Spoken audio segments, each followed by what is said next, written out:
Good morning friends, welcome to trending Sutra. My name is Amit और आज हम बात करने वाले हैं, एक्सप्लेन करेंगे फेड की पॉलिसी, ओवरनाइट जो पॉलिसी डिसीजन आया उसके बारे में, उसके कुछ की हाइलाइट्स।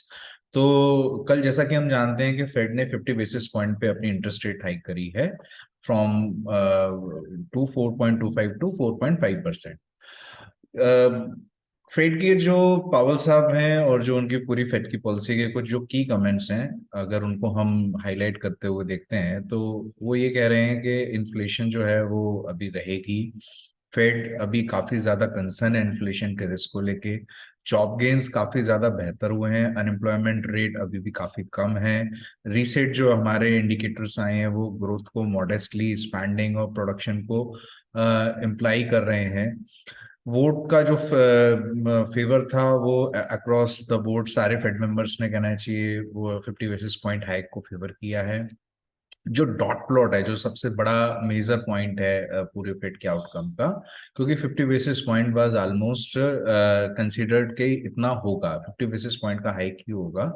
तो जो हमारा समरी ऑफ इकोनॉमिक प्रोजेक्शन है, जिसे हम एसएपी कहते हैं फेड के टर्मिनोलॉजी में, जिसे आम भाषा में हम डॉट प्लॉट कहते हैं, वो 5.1 पे रिवाइज किया गया है from 4.6। It was exactly 4.6 in September projection. तो यहाँ पे एक हम ये कह सकते हैं कि it is more towards hawkish stand from the Fed, whereas only two policymaker projected that Fed fund rates will be below 5%. Now, what is this Fed fund rate? So across the globally, like all जितने भी central banks हैं, वो अपने projections report देते हैं कि आने वाले 1 साल, 2 साल, 3 साल, 4 साल के अंदर लॉन्ग टर्म में वो अपने इंटरेस्ट रेट को कहाँ देख रहे हैं। तो फेड का ऐसा मानना है कि 2023 तक उनका जो मीडियन जो एवरेज फेड फंड रेट हो सकता है वो 5.1 हो सकता है फ्रॉम 4.6। तो ये एक स्ट्रॉन्ग स्टैंड है फेड का, कंसिडरिंग के despite we are seeing some softness in the inflation. Now, what exactly Mr. Powell has said during his press conference, during his commentary? So, few points that we need to take care of it. पावल साहब कहते हैं कि हमें अभी बहुत कुछ ground, we have to cover a lot of ground. अभी भी जो टाइटनिंग हुई है जो हमारे इंटरेस्ट रेट साइकिल में, उसका अभी इफेक्ट इकोनॉमी में उतना देखने को नहीं मिला है। स्लो डाउन हुई है यूएस इकोनॉमी, बट और खासकर जो हमारा हाउसिंग सेक्टर है यूएस का, वो भी थोड़ा सा स्लो डाउन हुआ है। लेकिन जो लेबर मार्केट है वो अभी भी काफी ज्यादा टाइट है। यूएस के अंदर जो इन्फ्लेशन का सबसे बड़ा ड्राइवर है वो है labour market, because housing sector जो हमारे जो रेंट है, जो हमारा सबसे बड़ा पोर्शन है इन्फ्लेशन का, वो अभी भी काफी ज्यादा हायर है एज पर डेटा।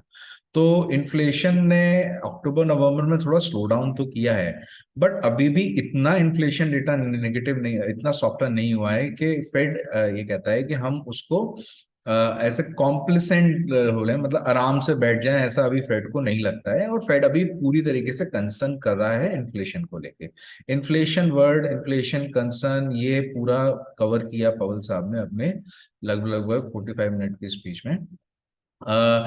एफएमसी को, मतलब फेड को लगता है कि जो इन्फ्लेशन का रिस्क है वो अभी भी अपसाइड पॉइंट में है, 50 बेसिस पॉइंट, ये वो मानते हैं कि काफी ज्यादा ऊपर है, बट हमें अभी काफी आगे जाना है।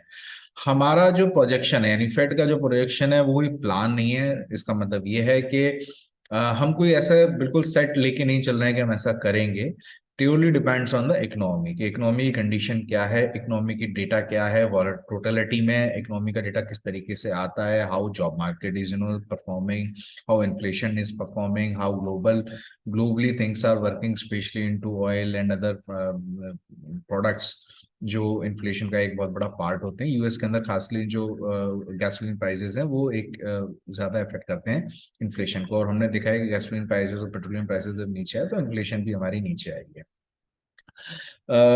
फेड का एक ये भी कहना है कि भाई we will going to take decision meeting by meeting, तो हम मीट बाय मीट कहना चाहिए अपना डिसीजन लेंगे। मतलब फेड ने इसको ओपन रखा है कि अगर हमारे को लगता है कि हमें रेट हाइक नहीं करना है या स्लो डाउन करना है, तो हम उस हिसाब से अपने डिसीजन ले सकते हैं। फोर्सफुल स्टेप्स ले रहे हैं, हिस्टोरिकल रिकॉर्ड जो है वो बिल्कुल इस बात का इंडिकेट करते हैं कि हम अभी किसी भी कंडीशन में नहीं है कि हम कोई प्रीमेच्योर लूज नहीं करें। तो मार्केट की जो एक्सपेक्टेशन थी, मार्केट ने जो भी रिसेंट रिलीज किया कि हो सकता है कि फेड कुछ इंडिकेशन करे कि टाइटनिंग को कम करे, यानी इंटरेस्ट रेट हाइक बढ़ाने को कम करे और आने वाले समय में कुछ लूज नहीं करे, बट ऐसा नहीं है, बिकॉज मिस्टर पावल is very particular about it कि हम अभी कोई भी ऐसा स्टेप नहीं लेंगे, क्योंकि हिस्टोरिकली हमने देखा है कि जब भी ऐसा हुआ है, एक रिसेशनरी प्रेशर जब भी देखने को मिला यूएस इकोनॉमी में, और फिर हमने जब उसको लूजन किया है, तो उसके स्पायरल इफेक्ट दोबारा से फिर इन्फ्लेशन में देखने को मिले हैं, and which is quite negative in a longer term. अभी भी जॉब जो है वो भी पूरा नहीं हुआ है, peak rate could move down, inflation data is soft, so they are very particular about it. Inflation कम आता है, हम अपने प्रोजेक्शंस को रिवाइज कर सकते हैं, हम अपने पीक रेट को रिवाइज कर सकते हैं, हमने अपने एस्टिमेट्स को बढ़ाया है, ऐसा फेड का ये कहना है। Earlier this year was important to move quickly on rate, now not so important how fast we go। तो उनका that is very clear कि हम फरवरी से अभी दिसंबर तक हमने काफी aggressively interest rate hike करी है, from 0.25 now we are at 4.25 to 4.5%, which is quite aggressive historically। now Fed का ये कहना है कि हम अब उतना aggressively नहीं लेंगे, और नेक्स्ट ईयर में हमको ऐसा लगता है कि इन्फ्लेशन जो है वो थोड़ा स्लो डाउन होगी, नेक्स्ट ईयर के अंदर कम आएगी। शेल्टर इन्फ्लेशन के बारे में भी फेड ने कमेंट किया कि जो हमारी हाउसिंग और जो रेंट इन्फ्लेशन है वो कम आ सकती है। सर्विस इन्फ्लेशन जो है वो अभी भी कम नहीं आई है, and that is a bigger concern for Fed. और यही एक कारण है कि अभी भी रेट को वो हाइक करना चाहते हैं, क्योंकि वो इकोनॉमी के अंदर जो पोस्ट कोविड जो एकदम से hikes in wages, hikes in services जो आई हैं, जो पास ऑन हुई कस्टमर पे, उसको इफेक्ट कहता है और एक्सपेक्ट करता है कि उसे हम कैसे नहीं कैसे करके कूल डाउन करें, कंट्रोल करें। That's how they are going to manage their inflation target, which is still at 2%, जो अभी भी 7% और 4%, मतलब द टारगेट इज अप्रोक्सीमेटली 2% एज पर फेड। तो अभी हम एटलीस्ट 500 बेसिस पॉइंट हायर है, तो जो डिसीजन है वो अभी फेड का यही रहेगा। एक स्ट्रॉन्ग कमेंट उन्होंने किया कि we will make favourite decision based on financial condition. Now दिसंबर से लेकर फरवरी तक फेड जो है वो पूरी तरीके से हमारा जो इकोनॉमिक यूएस का डेटा आता है रिगार्डिंग इन्फ्लेशन जो भी है वो उसको देखेगा। अगर हम फेड के मीडियन फंड रेट की बात करें तो 2024 का जो मीडियन फंड रेट है वो 4.1 है, 2025 का 3.1 है, और 2000 और लॉन्गर रन में हम देखें तो 2.5 है। इसमें बहुत बड़ा डिवीजन नहीं हुआ है लॉन्गर रन में, सिर्फ रिवाइज हुआ है 2025 में और 2024 में। तो अभी भी जो प्रोजेक्शन है, जो डायरेक्शन है हमारा फेड रेट हाइक का, वो अपसाइड में है। इन्फ्लेशन पे बहुत एक्सपेक्टेशन है कि नीचे आएगी, but they are very much concern on that, तो वो एक बहुत क्लियर डायरेक्शन है। 4.7% का जो अनएम्प्लॉयमेंट रेट है वो अभी भी काफी स्ट्रांग है लेबर मार्केट में, क्योंकि हिस्टोरिकली 26-27 ईयर के लोएस्ट पे है हमारा अनएम्प्लॉयमेंट रेट यूएस के अंदर, which is very much visible कि why inflation is still quite higher, और अभी फेड को काफी काम करना है। तो जब तक इन्फ्लेशन, जब तक लेबर मार्केट स्ट्रांग है, हमारे पास कोई बहुत बड़े ले ऑफ नहीं देखने को मिलते हैं यूएस के अंदर, तो फेड का ये मानना है कि बहुत मतलब there is no clear indication of any kind of a recession, और इससे हमें मौका मिलता है, फेड को मौका मिलता है एक बैलेंस अप्रोच रखने का, इकोनॉमी को भी स्लो डाउन फेज वाइज में करें और हमारी इन्फ्लेशन को भी कंट्रोल कर पाए। अगले हफ्ते जैसे नेक्स्ट ईयर में दे आर एक्सपेक्टिंग के इन्फ्लेशन कम आएगी, नॉन हाउसिंग सर्विस सेक्टर में भी दे आर एक्सपेक्टिंग कि inflation, they want actually they want के नॉन हाउसिंग सर्विस सेक्टर के अंदर इन्फ्लेशन कम आए। I think at that point of time शायद हो सकता है कि फेड अपने व्यू को चेंज करे, क्योंकि वो एक बहुत बड़ा पार्ट है इन्फ्लेशन का, and that is hitting the most to the economy and the consumer. Rate cut पे बहुत क्लियर है, अभी कहना चाहिए बहुत ज्यादा they are not very much open with any kind of a rate cut. On the China, Powell साहब कहते हैं कि चाइना को अभी बहुत कुछ करना है, क्योंकि जीरो कोविड पॉलिसी की वजह से जो चाइना ओपन अप नहीं कर पाया है, उसकी वजह से US is importing the inflation, क्योंकि जो हमारी सर्विस और प्रोडक्ट कॉस्ट है वो बढ़ी है, तो इन्फ्लेशन का एक बहुत बड़ा पार्ट उसमें भी है। हमारे जो रिसेंट डेटा है वो हमें कॉन्फिडेंस देता है आने वाले समय में फोरकास्ट करने के लिए। एवरेज आवर अर्निंग बहुत ज्यादा ड्रास्टिकली कम होती हुई नजर नहीं आ रही है फेड को, और अगर नॉर्मल लेवल पे आते हैं तो then Fed will look after.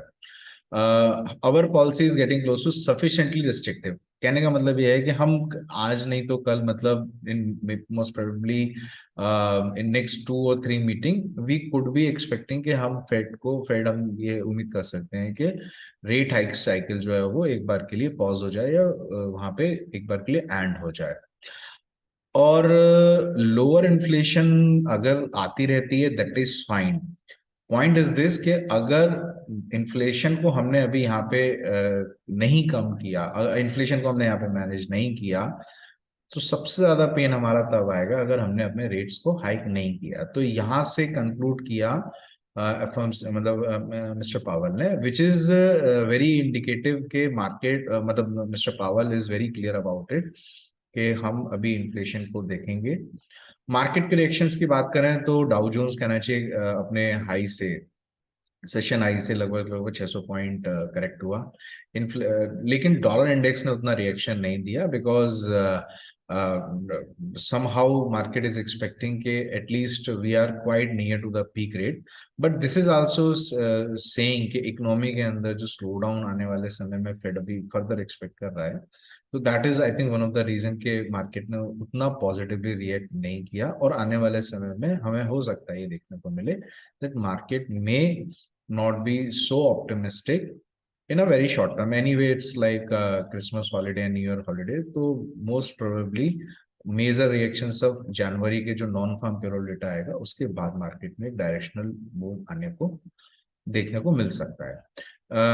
तो समराइज करें तो फेड काफी अकोमोडेटिव तो नहीं है, बट हॉकिश है।